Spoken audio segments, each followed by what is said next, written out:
Hello, my dear friends. I'm Dr. S.K. Blight. Today I will deliver the topic of repayment plan. repayment plan क्या होते हैं? जो हम loan लिए हैं उस लोन को वापिस लैंडिंग इंस्टीट्यूशन या बैंक को कैसे करेंगे, उनके प्लान उस प्लान की स्टडी करेंगे, उससे रिपेमेंट प्लान कहते हैं। जैसे आपने अभी लोन लिया था 3 आवर्स 5 CS 7 PS क्राइटेरिया देख के, फार्मर जब क्राइटेरिया फुलफिल हो गए थे सभी, तो फिर आप फार्मर को बैंकिंग इंस्टीट्यूशन या लैंडिंग इंस्टीट्यूशन के द्वारा लोन प्रोवाइड किया गया था। अब उस लोन को फार्मर द्वारा वापस बैंकिंग इंस्टीट्यूशन को रिपे किया जाएगा। वो प्लान है, उन प्लान को हम रिपेमेंट प्लान कहते हैं। अब रिपेमेंट प्लान एक एक स्टेप बाय स्टेप पढ़ते हैं। Straight and repayment plan, single repayment plan और लमसम रिपेमेंट प्लान है पहला। दूसरा पार्शियल रिपेमेंट प्लान। तीसरा amortised repayment plan. Amortised repayment plan को दो प्रकार से डिवाइड किया हुआ है, अमोर्टाइज्ड डिक्रीजिंग रिपेमेंट प्लान और अमोर्टाइज्ड इवन रिपेमेंट प्लान। फिर variable repayment plan, optional repayment plan, last one is reserve repayment plan. तो सभी हम स्टेप बाय स्टेप एक एक रिपेमेंट प्लान पढ़ते हैं। पहले है स्ट्रेट एंड रिपेमेंट प्लान और सिंगल रिपेमेंट प्लान और लमसम रिपेमेंट प्लान। ये नाम है, एक ही है, मतलब कि यह है, ये है कि इसके अंदर लोन को एक साथ रिपे किया जाता है, पूरा अमाउंट विद इंटरेस्ट के साथ या विदाउट इंटरेस्ट के साथ। पूरे 1 साल के अंदर पूरा अमाउंट एक साथ किसान लैंडिंग इंस्टीट्यूशन या बैंकिंग इंस्टीट्यूशन को देता है या क्लियर ऑफ कर देता है एक बार में ही अपनी पूरी लोन। तो उसे कहते हैं स्ट्रेट एंड रिपेमेंट प्लान। मान लीजिए आपने 10,000 लोन लिया, 10,000 लोन एक साथ ही एक बार में ही आपने इंटरेस्ट या विदाउट इंटरेस्ट, अगर कोई इंटरेस्ट पे देता है तो इंटरेस्ट के साथ, और बिना अगर कोई बिना इंटरेस्ट दे रहा है आपको लोन तो बिना इंटरेस्ट के साथ आप एक साथ 10,000 अमाउंट रिपे करते हैं। उससे स्ट्रेट एंड रिपेमेंट प्लान या सिंगल रिपेमेंट प्लान, मतलब एक बार में ही रिपे कर देते हैं, सिंगल टाइम में ही रिपे कर देते हैं, इसलिए सिंगल रिपेमेंट प्लान बोल रहे। लमसम पूरा का पूरा एक साथ, लमसम पूरा अमाउंट एक साथ देते हैं आप, इसलिए इसे लमसम रिपेमेंट प्लान बोलते हैं। बहुत सिंपल है। फिर partial repayment plan. Partial repayment plan है, इसे आप क्वार्टरली भी दे सकते हैं, हाफ ईयरली भी दे सकते हैं, एनुअली भी दे सकते हैं। इसको प्रिंसिपल प्लस इंटरेस्ट रेट दोनों साथ में दिया जाता है। ऐसा नहीं है अगर हाफ ईयरली दे रहे हैं तो हाफ ईयरली के प्रिंसिपल और इंटरेस्ट, फिर ये एनुअली दे रहे हैं तो प्रिंसिपल इंटरेस्ट, इस तरह से इसको डिवाइड करके आप दे सकते हैं। Usually the installment amount will be decreased as the year pass। जैसे जैसे समय मतलब निकलता है वैसे वैसे इंस्टॉलमेंट अमाउंट है वो डिक्रीज होता जाता है। न्यूमेरिकल सोल्व करेंगे उसमें आप लोगों को पता लगेगा। Except in the maturity year during with the investment generates sufficient revenue for liquidation। Last में जब मैच्योर होती है तब वो एक साथ जो बची हुई लोन है और प्रिंसिपल अमाउंट है वो सभी एक साथ रिपे किया जाता है विद इंटरेस्ट के। वो भी एग्जांपल में हम देखेंगे। This is also known as balloon repayment plan. ये काफी बार एग्जाम में आया हुआ है कि रिपेमेंट पार्शियल रिपेमेंट प्लान का दूसरा नाम क्या है, बैलून रिपेमेंट प्लान है। As the large final payment is made at the end of the loan period following series of small partial payment. इसका जो लार्ज अमाउंट है लोन का वो लास्ट के ईयर में ज्यादा दिया जाता है और बाकी के ईयर जो स्टार्टिंग के होते हैं उनमें कम कम अमाउंट दिया जाता है। तो उसका एक एग्जाम्पल दिया, उस एग्जाम्पल को समझिए। मैंने सबसे पहले तो ये बोला था कि जैसे जैसे ईयर खत्म होते जाते वैसे वैसे इंस्टॉलमेंट कम होता जाता है। इधर देखिए, दूसरा ये मैंने बोला कि लास्ट ईयर में ज्यादा अमाउंट दिया जाता है बजाय जो स्टार्टिंग के ईयर है। स्टार्टिंग के ईयर में 1,1,1,1,1,000 दे रहे हैं जबकि लास्ट में एक साथ 5,000 दे रहे हैं। तो इसको समझिए, एक किसान है उसने 10,000 लोन लिया, 10,000 लोन 6 साल के लिए लिया उसने। तो पार्शियल रीपेमेंट प्लान के थ्रू अगर हम रिपे करना चाहते हैं उस लोन को तो किस तरह से हमें रिपे करनी होगी, उसको देखिए, 10,000 लोन अमाउंट लिया, 6 साल के लिए लिया और 12% इंटरेस्ट रेट लग रहा है उसको। कितना परसेंट इंटरेस्ट रेट लग रहा है? 12%। तो हम क्या करते हैं इसे हाफ ईयरली कर लेते हैं। हाफ ईयरली कैसे? कि 10,000 अमाउंट है, 5 साल तक तो 1,000 देंगे, लास्ट के साल में उसे 5,000 देंगे। तो मैंने अभी पिछली स्लाइड में बताया था कि जब मैच्योर होती है या लास्ट ईयर होता है उस साल में ज्यादा अमाउंट दिया जाता है बजाय प्रीवियस ईयर के। तो 5 साल तक 1,000 रुपए दिया, लास्ट साल में 5,000 किया, मतलब हाफ अमाउंट आप 5 साल में पे कर रहे हैं, हाफ अमाउंट लास्ट के ईयर में पे कर रहे हैं। अब देखिए इसको, 12% इंटरेस्ट रेट दे रहे हैं तो 10,000 का 12% निकालिए इंटरेस्ट रेट, तो 1,200 रुपए।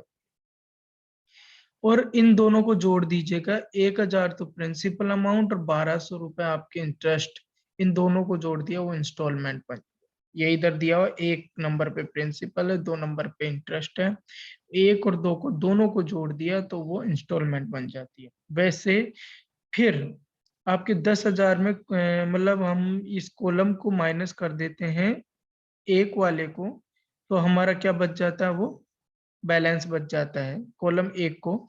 जैसे 10,000 हमारे प्रिंसिपल है और टोटल हमारा कितना था? 10,000 प्रिंसिपल। तो 1,000 का इंटरेस्ट रेट दे दिया हमने, तो अब बच गया कितना? 9,000 रुपए बच गए। 1,000 प्लस उसका इंटरेस्ट रेट हम पे कर दिए हैं 2,200 रुपए। अब हमारा प्रिंसिपल कितना बच गया? 900 रुपए, क्योंकि 1,200 रुपए तो इंटरेस्ट था, प्रिंसिपल तो हमने सिर्फ 1,000 दिया, उसके ऊपर हमने 1,200 इंटरेस्ट दे दिया, तो 2,200 रुपए हो गया। अब बच गया कितना? हमारा 9,000 रुपए बच गया। 1,000 का हमने इंटरेस्ट रेट भी दे दिया अलग से, 1,000 अमाउंट भी दे दिया, अब हमारा 9,000 बच गया। तो हम क्या करेंगे, नेक्स्ट ईयर में 9,000 पे इंटरेस्ट देंगे। 9,000 पे इंटरेस्ट हमारा 12% के हिसाब से 800 रुपए बन रहा है। ठीक है। अब इस 800 सॉरी 1,080 रुपए बन रहा है। 1,080 रुपए और 1,000 दोनों को हमने ऐड किया तो 2,080 रुपए हो रहे हैं। और अब हमारा ये इस 1,000 का भी हमने पे कर दिया और उसका इंटरेस्ट भी पे कर दिया। अब हम ये 1,000 उस 9,000 में से माइनस कर देंगे तो हमारा 8,000 बच जाता है। जो बचा हुआ अमाउंट है उस पे हमने क्या किया था? इंटरेस्ट दिया और हमारा प्रिंसिपल अमाउंट दिया और इंटरेस्ट दिया, दोनों को हमने जोड़ दिया तो 2,080 हो गया था। ये हमारा इंस्टॉलमेंट हो गया था। और हमारा 1,000 रुपये हमने इस 9,000 में से माइनस कर दिया तो हमारा 8,000 बच गया। अब आगे हम 8,000 पे हम इंटरेस्ट देंगे। ठीक है, तो 8,000 का इंटरेस्ट हमारा 960 रुपये हो गया। 960 रुपये प्लस प्रिंसिपल जो 1,000 डिसाइड किया वो देंगे हम, तो ये 1,960 रुपये हो गया। ठीक है। अब फिर हमने 1,000 फिर से हम प्रिंसिपल दे चुके तो हमारा 7,000 बच गया। 7,000 पे फिर हम 12% के हिसाब से दे रहे हैं तो 840 रुपए हो गए। तो 1,000 और 840 दोनों को जोड़ा 1,840 हो गया। अब हमारा 7,000 में फिर 1,000 पे हमने 1,000 रुपए दे चुके हैं उनको, तो हमारा 6,000 ही बचा। अब 6,000 पे इंटरेस्ट रेट दे रहे हैं, 720 रुपए हमारा इंटरेस्ट बना, तो 1,000 और 720 दोनों को जोड़ दिया तो इंस्टॉलमेंट बन गया 1,720। अभी 1,000 ये भी पे कर चुके हैं तो हमारा बच गया कितना? 5,000। और लास्ट के ईयर में हम 5,000 पे करें, 5,000 पे इंटरेस्ट दे रहे हैं तो कितना बन गया? 12 के हिसाब से 600 रुपए। तो ये 5,000 प्लस 600 कितने बन गए दोनों? 5,600 रुपए। ये हम इंस्टॉलमेंट दे रहे हैं। तो हम क्या कह रहे हैं कि हमारा प्रिंसिपल अमाउंट है वो क्या हो रहा है कि स्टार्टिंग के 5 ईयर में कांस्टेंट है, लास्ट ईयर में ज्यादा दे रहे हैं। और इसके अंदर जो इंस्टॉलमेंट है वो ईच ईयर क्या होता है? जा रहा है, डिक्रीज हो रहा है। लास्ट ईयर लास्ट में सबसे ज्यादा हो रहा है। तो इसमें सिंपल ही बात यह है कि क्वेश्चन पूछा जाएगा तो यही ही पूछा जाएगा इंस्टॉलमेंट क्या होता है इसमें। तो इंस्टॉलमेंट ईच ईयर डिक्रीज होता है और उसके बाद लास्ट ईयर में सबसे ज्यादा दिया जाता है। और प्रिंसिपल अमाउंट स्टार्टिंग के ईयर में कांस्टेंट होते, सभी बराबर होते, लास्ट के ईयर में उस जितने 5 ईयर में पे किया उतना लास्ट के ईयर में पे किया जाता है। तो ये सिंपली इस तरह से हम पे करते हैं, उसे पार्शियल रीपेमेंट प्लान कहते हैं। तो सिंपली है, ये 1,000 पे कर दिया तो 9,000 ही बचा। अब 9,000 पे इंटरेस्ट देंगे। फिर ये भी 1,000 पे कर दिया तो 8,000 बचे, अब 8,000 पे इंटरेस्ट देंगे। फिर ये भी पे कर दिया, तो अब हमारे 7,000 ही बचे, 7,000 पे इंटरेस्ट देंगे। फिर 7,000 का इंस्टॉलमेंट और इंटरेस्ट दोनों इंटरेस्ट और ये प्रिंसिपल अमाउंट दोनों दे दिया। फिर हमारा ये बच गया 6,000, 1,000 और माइनस कर दिया, 6,000, फिर 6,000 पे देंगे और उसका इंटरेस्ट देंगे, प्रिंसिपल दोनों दे देंगे। फिर हमारा बच गया 5,000, तो 5,000 पे हम इंटरेस्ट देंगे और 5,000 देंगे और उसका इंटरेस्ट देंगे, तो 5,600 इंस्टॉलमेंट में। मतलब इंटरेस्ट और हमारा प्रिंसिपल दोनों को हम जोड़ के दे देते हैं। इंटरेस्ट जो इतना प्रिंसिपल दिया उसको हम ओरिजिनल प्रिंसिपल से हटा देते हैं, बाकी के बचे हुए उस पे फिर हम देते हैं हर साल। तो ये सिंपल सा एक पार्शियल रिपेमेंट प्लान है। अगर आप लोन लेते हैं और पार्शियल रिपेमेंट प्लान से आप पे करना चाहते हैं तो इसी तरह से आपको पे किया जाएगा। दूसरा, amortise repayment plan. Amortise repayment किसे कहते हैं? जो सीरीज ऑफ इंस्टॉलमेंट में पेमेंट करते हैं हम किसी भी लोन का सीरीज ऑफ इंस्टॉलमेंट में हम क्या करते हैं, रीपे करते हैं लोन को, उसे अमोर्टाइज रिपेमेंट प्लान कहते हैं। अमोर्टाइज रिपेमेंट प्लान दो तरह का होता है, एक तो अमोर्टाइज डिक्रीजिंग रिपेमेंट प्लान और दूसरा अमोर्टाइज इवन रिपेमेंट प्लान। अभी इनको भी बहुत अच्छे से समझिए। अमोर्टाइज डिक्रीजिंग रिपेमेंट प्लान किसे कहते हैं? इसको देखिए, in this repayment plan the principal component remain constant. इसमें प्रिंसिपल कंपोनेंट पूरा कांस्टेंट होता है, जबकि पार्शियल में क्या था कि 5 ईयर तक तो कांस्टेंट था, छठे ईयर में आकर के एक साथ अमाउंट दे रहे। इसमें क्या होगा, अमोर्टाइज डिक्रीजिंग रिपेमेंट प्लान में प्रिंसिपल अमाउंट सभी ईयर में कांस्टेंट रहेगा। मतलब अगर 1,000 है तो सभी ईयर में 1,000 रहेगा, अगर 2,000 है तो सभी में 2,000 रहेगा। जितने ईयर दिए हुए हैं हमें लोन रिपे करने के, उनमें सभी में बराबर रहेगा। इस बात का ध्यान रखना। Question fill in the blanks काफी बार पूछ लिया जाता है, या फिर आप एग्जाम में रिटर्न में लिख रहे हैं तो भी आपको ये इंपॉर्टेंट लाइन लिखनी होगी कि प्रिंसिपल कंपोनेंट है वो कांस्टेंट होता है सभी ईयर में over the entire repayment period, while the interest part decreasing continuously। Principal तो कांस्टेंट है हर साल, पर इंटरेस्ट है जो वो डिक्रीज होता जाता है। इंटरेस्ट पार्ट है वो उसका हर साल डिक्रीज होता जाता है। with the principal amount remain fixed and interest rate amount decreasing, the annual installment amount decreasing. जब इंटरेस्ट रेट डिक्रीज हो रहा है तो एनुअल इंस्टॉलमेंट भी क्या होगा, डिक्रीज होगा। तो तीन चीजें बताई इसमें, एक तो प्रिंसिपल अमाउंट कांस्टेंट होता है, दूसरा इंटरेस्ट अमाउंट है वो कम डिक्रीज होता जाता है, अगर इंटरेस्ट अमाउंट डिक्रीज होता जा रहा है तो इंस्टॉलमेंट भी क्या होता जाएगा, डिक्रीज होता है। तीन चीजें मैंने इंपॉर्टेंट बताई, फिर से बता रहा हूँ। अमोर्टाइज डिक्रीजिंग रिपेमेंट प्लान में आपका प्रिंसिपल अमाउंट कांस्टेंट होता है और इंटरेस्ट रेट डिक्रीज होता है। इंटरेस्ट रेट डिक्रीज होती है तो इंस्टॉलमेंट भी डिक्रीज होती है। ये आप लोग याद रख लीजिएगा, बहुत इंपॉर्टेंट है। The advance made for purchase of machinery does not demand much repair in the initial year of payment, enabling the farmer to repay large amount of installment in the initial year। इसमें simply आपको ध्यान रखना है कि ये जो loan है, इसको मशीनरी पे अगर लोन लेते हैं तो अमोर्टाइज डिक्रीजिंग रिपेमेंट प्लान के थ्रू उसको रिपे किया जाता है। ये बहुत ही इंपॉर्टेंट क्वेश्चन है, बहुत ज्यादा, कि अगर मशीनरी पे लोन लिया गया है तो मशीनरी की लोन को अगर रिपे करेंगे तो वो अमोर्टाइज डिक्रीजिंग रिपेमेंट प्लान के थ्रू किया जाता है। अब इसका एक एग्जांपल दिया हुआ, आप इसे समझिए। मैंने अभी बोला था सबसे इंपॉर्टेंट बताया था, प्रिंसिपल अमाउंट है वो ईच ईयर कांस्टेंट होता है। ईच ईयर कांस्टेंट कैसे?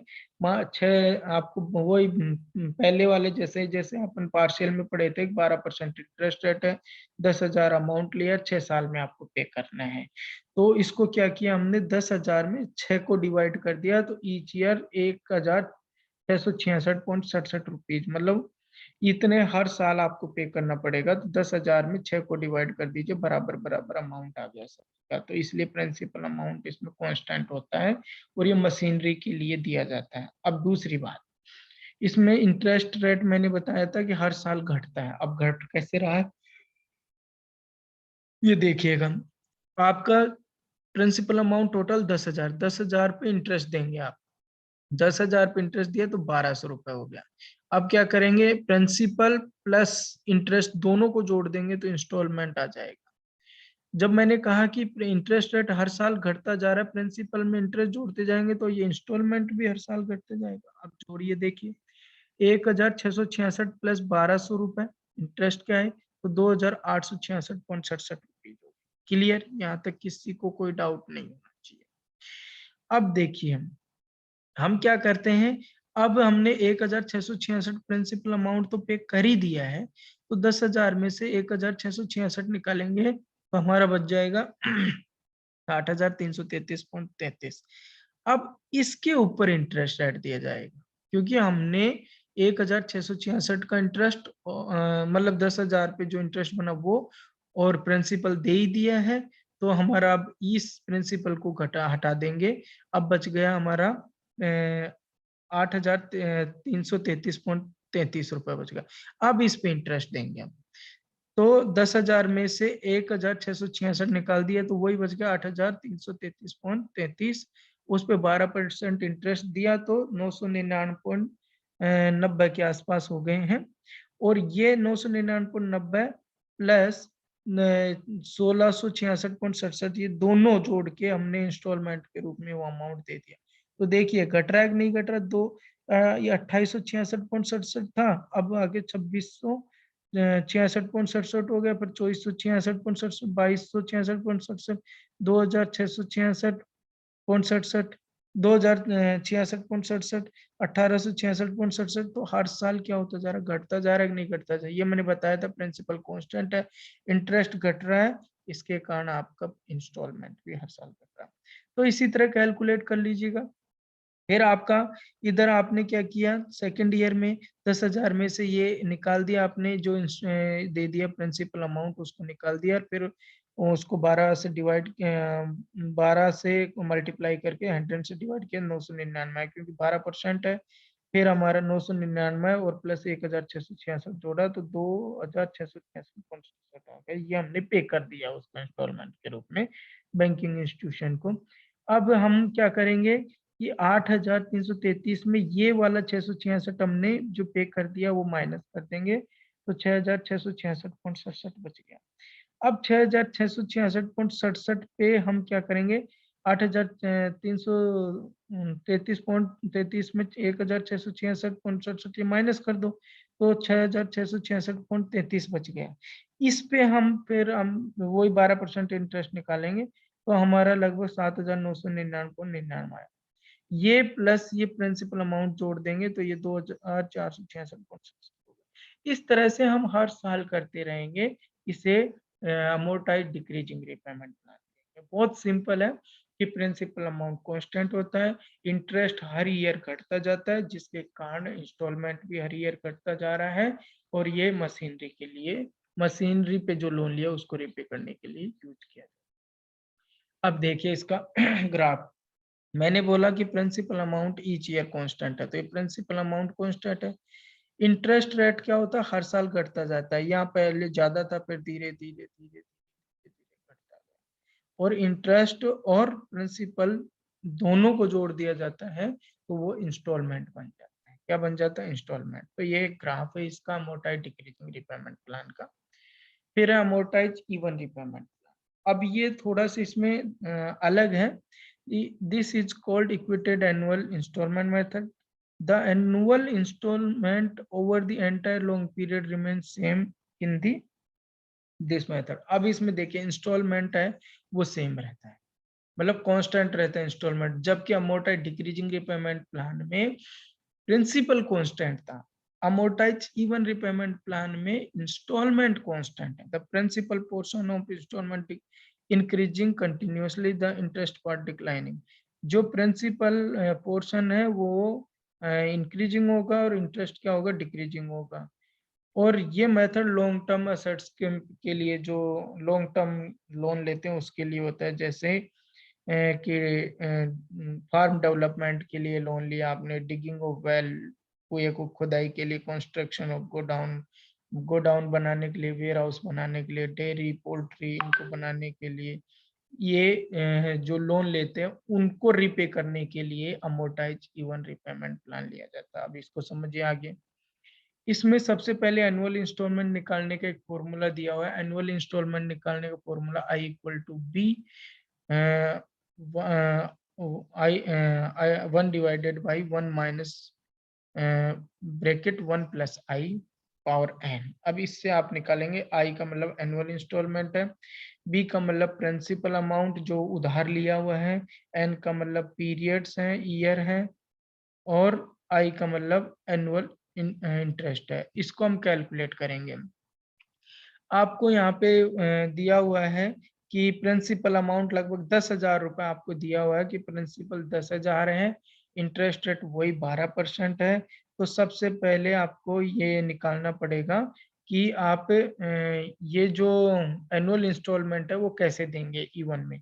एनुअल इंस्टॉलमेंट का मैंने फॉर्मूला बताया था कि I equal to B I divided by 1 minus 1 plus I power N. ये सॉरी 1 बताया था मैं वहाँ पे, ये आई है 1 नहीं है।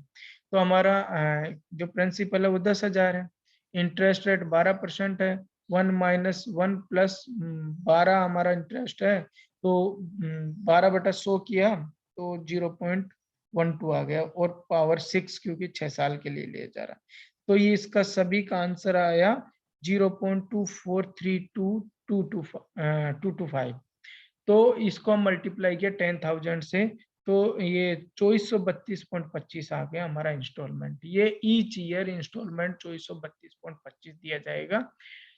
तो हमने यहाँ पे इंस्टॉलमेंट बताया था कि इवन रिपेमेंट प्लान में कांस्टेंट होता है 2432.25, 2432.25 के साथ हमने, यहाँ तक सभी को डाउट क्लियर हो गया होगा।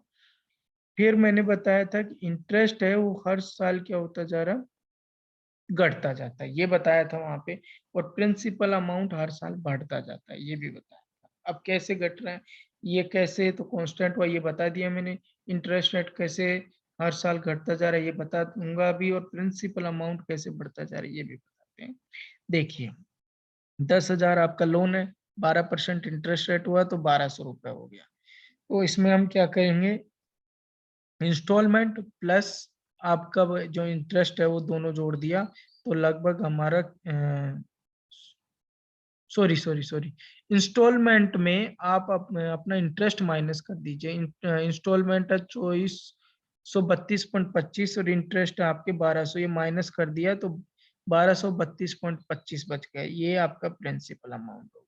क्या हो गया, प्रिंसिपल अमाउंट हो गया। अब आप ये जो 1,232 रुपये आए हैं, इसको आप 10,000 में माइनस कर दीजिएगा। 10,000 में माइनस करा तो हमारा रिमेनिंग बैलेंस 8,767.75। दूसरा हमारा क्या है कि 10,000 में हमने ये जो प्रिंसिपल है ये पे कर दिया, 1,232.25 को माइनस कर दो, और माइनस करने के बाद जो आता है उसमें आप 12% उसका इंटरेस्ट निकाल लीजिए। 12% इंटरेस्ट है 1,052 रुपए। ये 1,052 रुपए 2432.25 में से माइनस कर दीजिए ये अमाउंट, तो आपका कितना आ जाएगा, ये आ जाएगा 1,380.12। तो ये बढ़ता हुआ जा रहा है। अब इसको क्या करिए, 10,000 में से हमारा ये माइनस कर दीजिएगा, तो आपका 7,387.67 आएगा। इसी तरह से आप करते रहिए। तो ये तो कांस्टेंट बता ही दिया, ये हर साल घटता जाएगा क्योंकि हम रिमेनिंग बैलेंस है जो उनमें 10,000 में से हमारा ये घटाते रहेंगे तो रिमेनिंग बैलेंस आ जाएगा, और ये इसमें से ये इंटरेस्ट घटाते जाएंगे, इसलिए ये क्या होता जाएगा, बढ़ता जाएगा, बढ़ता जाएगा।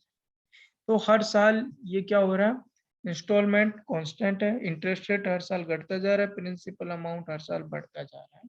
और ये जो लॉन्ग टर्म लोन के लिए डिगिंग वेल है, और डेवलपमेंट के लिए पोल्ट्री बनाने के लिए, इनके लिए ये लोन किया जाता है।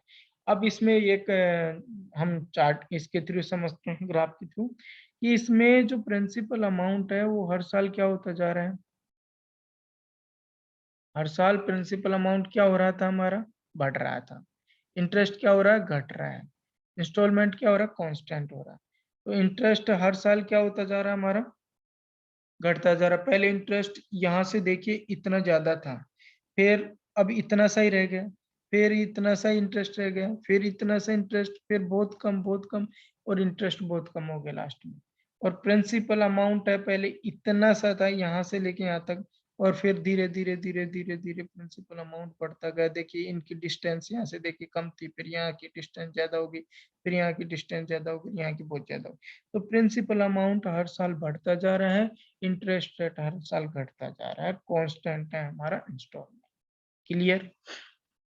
अब देखिए इसका रिजल्ट देखते हैं। Cost of credit is in different repayment plan, partial repayment. हाँ ये तो मैंने आपको तीनों में आपको बताया नहीं। देखिए इसमें कॉस्ट ऑफ क्रेडिट देखिए, आपने 10,000 लोन लिया, क्रेडिट 10,000 लिया, उसकी पार्शियल रिपेमेंट प्लान में 14,199.96 दे रहे, मतलब एक्स्ट्रा कॉस्ट 10,000 को लेने के लिए 4,199.66 लगी। 10,000 पे हमने इंटरेस्ट कितना दिया, 4,199.66, मतलब ये 10,000 की कॉस्ट हो गई। ठीक है, हमारी 4199.66 कॉस्ट पड़ी है अगर पार्शियल रिपेमेंट प्लान के थ्रू हम पे कर रहे हैं तो। दूसरा हमारा आ गया था, कौन सा है ये, अमोर्टाइज डिक्रीजिंग का है, सॉरी ये पार्शियल, ये देखिए पहले पहले पार्शियल वाला देख लिया मैंने, अभी डिक्रीजिंग वाला बता दिया। डिक्रीजिंग में आपको कितना पड़ा है, लगभग आप जब 10,000 लोन ले रहे हैं तो 15,400 रुपए दे रहे हैं, मतलब 5,400 रुपए आपको एक्स्ट्रा देना पड़ रहा है इंटरेस्ट के रूप में। मतलब 10,000 को लेने के लिए आपको कॉस्ट पड़ रही है 5,400, किसमें, पार्शियल रिपेमेंट प्लान में। फिर दूसरा decreasing repayment plan, decreasing repayment plan में आपको 4,199.66 कॉस्ट लग रही है 10,000 को 6 साल के लिए लेने में। और तीसरा हमारा even amortise even repayment plan है, उसको हम 10,000 लोन ले रहे हैं तो 10,000 को लोन लेने के लिए लगभग हमारा 4,593.57 रुपए लग रही है, कॉस्ट लग रही है, हमारा इंटरेस्ट लग रहा है, मतलब इसकी 10,000 को लेने के लिए कॉस्ट लग रही है हमारी। तो अब हम ये टेस्ट करते हैं कि कौन सा मेथड ज्यादा बेनिफिटेबल हुआ है, जो या कौन सा मेथड में सबसे कम कॉस्ट लग रही है, सबसे कम इंटरेस्ट लग रहा है, वो चेक करते हैं। Cost of credit in different repayment plan, partial repayment plan 5,400 है, अमोर्टाइज डिक्रीजिंग रिपेमेंट प्लान है 4,199.66, और अमोर्टाइज इवन रिपेमेंट प्लान में 4,593.57। इसका मतलब कह सकते हैं कि सबसे कम कॉस्ट पड़ी है किसमें, अमोर्टाइज डिक्रीजिंग रिपेमेंट प्लान। तो अमोर्टाइज डिक्रीजिंग रिपेमेंट सबसे बेस्ट मेथड है, ये हमने इस मेथड को हमें ज्यादा यूज करना चाहिए। ठीक है, फिर variable repayment plan. Variable repayment plan किसको इंडिकेट करता है कि as the very name indicate various level of instalment are paid by the borrower over the long period, in time of good harvest a higher instalment is paid. Actual में क्या है बताना चाह रहा है वेरिएबल रिपेमेंट प्लान, अगर आप की क्रॉप अच्छी हुई है, आपको इनकम अच्छी जनरेट हुई है, तो उस टाइम में आप ज्यादा इंस्टॉलमेंट दे सकते हैं, ज्यादा पैसे दे सकते हैं। और जिस समय आपकी कम क्रॉप हुई है, कम प्रोडक्शन हुआ है, तो उस टाइम पे आप कम पैसे लोन के दे सकते हैं, तो उसको हम वेरिएबल रिपेमेंट प्लान कहते हैं। ये अपना गुड हार्वेस्ट और बैड हार्वेस्ट पे डिपेंड करता है। गुड हार्वेस्ट का मतलब अच्छी क्रॉप हुई है, बैड हार्वेस्ट का मतलब है कि कम क्रॉप हुई है, कम प्रोडक्शन हुआ है। तो ये भी एक मतलब आपको प्लान दिया जाता है कि चलो आपकी अच्छी फसल हुई है तो ज्यादा पैसे जमा करा दीजिएगा, कम फसल हुई है और फसल खराब हो गई है तो कम पैसे जमा करा सकते हैं। इस प्रकार को जो रीपे करते हैं उस प्लान को वेरिएबल रीपेमेंट प्लान कहते हैं। Optional repayment plan, in this method provision is made for the borrower to make payment towards the principal amount in addition to the regular interest। Interest के साथ साथ आप उसका प्रिंसिपल भी पे करते रहते हैं, तो उसे हम ऑप्शनल रिपेमेंट प्लान कहते हैं। फिर reserve repayment plan, reserve repayment plan में क्या होता है कि किसान को डर होता है कि अभी इस साल तो हमारे पास पैसे अच्छे हैं और फसल अच्छी हुई है, पैसे ज्यादा आ गए, और हो सकता है अगली बार हमें मतलब फसल अच्छी ना मिले, तो हम क्या डर होता है हमें, उस डर के कारण हम एडवांस में ही पैसे ज्यादा जमा करा देते हैं लोन के। और इस डर में कि अगले साल हो सकता है हमारी क्रॉप खराब हो जाए, फेल हो जाए किसी कारणवश से, तो एडवांस में ही आप अपनी लोन को रिपे कर देते हैं, उसको रिजर्व रिपेमेंट प्लान कहते हैं। Thank you all of you. I hope all of you understand it. Thank you.